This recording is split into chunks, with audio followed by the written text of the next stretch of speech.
የምታዩት ህፃናት ወይም ደግሞ መደበኛ የህፃናት ትምህርት ቤት ነው። የሚማሩትም ዘመናዊን ጨምሮ ነገር ግን ግዕዝ ቋንቋ እንዲያውቁ እንዲሁም ደግሞ ልጆች በስነ ምግባር የታነጹ እንዲሆኑና ጥሩ ትውልድ እንዲተካ በቤተክርስቲያን ሲያድጉ ስነ ምግባር ያውቃሉ፣ ለሀገራቸው ጠቃሚ እንዲሆኑ በእውቀት ታንጸው ነገ ለሀገሪቱ ተረካቢ እንዲሆኑ በሚል ነው። እንግዲህ በቤተክርስቲያን ውስጥ እንደሚታወቀው ቤተክርስቲያን ትልቅ ድርሻ አላት። በሀገራችን ብዙ ባለውለታ የሆነች ፊደልን ቀርጻ ያስተማረች ስለሆነች አሁንም ያንን ከአባቶቻችን ተቀብለን እኛም እኒህ ህፃናት ሴት ወንድ እምነት ሳይለይ ሁሉም መጥቶ እዚህ ተምረው እንዲያድጉና ስነ ምግባር ወላጆቻቸው እንዲያከብሩ ለሀገራቸው ተቆርቋሪ እንዲሆኑ በሚል የምታዩት ትምህርት ቤት ጀምረናል። ጊዜያዊ እዛ ማዶ አሁን የጀመሩበት ጊዜያዊ ነው። ያንን ጀምረናል። እንዲሁም ደግሞ ከዚህ ከህፃናት እውቀት በላይ ደግሞ ስራ አጥ የሆኑ መምህራኖችን ቀጥረናል። መምህራን ስንቀጥር ለምሳሌ ቋንቋ መምህር ስንቀጥር የመጽሐፍ ደግሞ ለስነ ምግባር ታንጸው ልጆች ደረጃ እንዲደርሱ በሚል የመጽሐፍን መምህር ጨምረን ነው የቀጠርነውና ወደ 6 መምህራን ቀጥረናል። ሶስቶች ረዳት ናቸው። ሶስቶች ደግሞ ቋሚ መምህራን እንዲሁም ደግሞ አግዕዝ መምህራን አሉ። በዚህ መልኩ ነው እንግዲህ ምናልባት ይህንን ቤተክርስቲያን ይህንን ትምህርት ቤት መጀመሪያ መነሻ ላይ እንደተናገርኩት ይህ ትምህርት ቤት ለሀገር ትልቅ ታሪክ ስለሆነ ልጆች ባለመማራችን እርስ በርሳችን ስንገዳደል አንዱ አንዱን አሳልፎ ሲሰጠው ይገኛል። እውቀት ያላቸው ግን ተመራምረው ድሮ አስቀድሞ የቀደሙ አባቶቻችንን በፍልስፍናው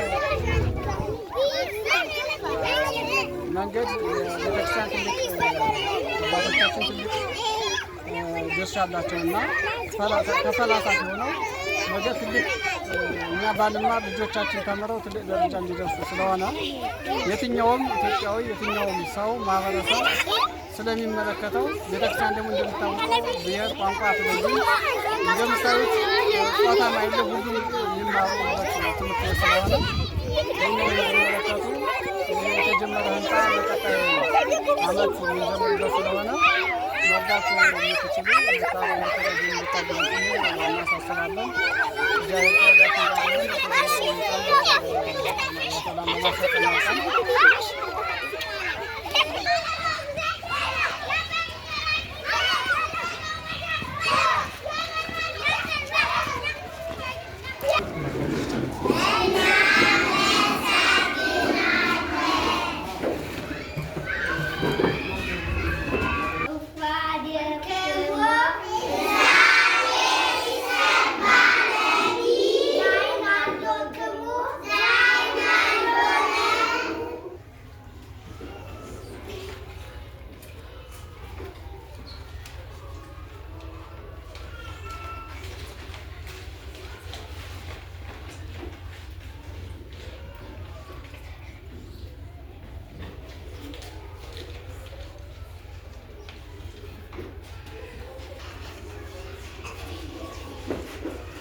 አሁን ምን እያደረጋችሁ?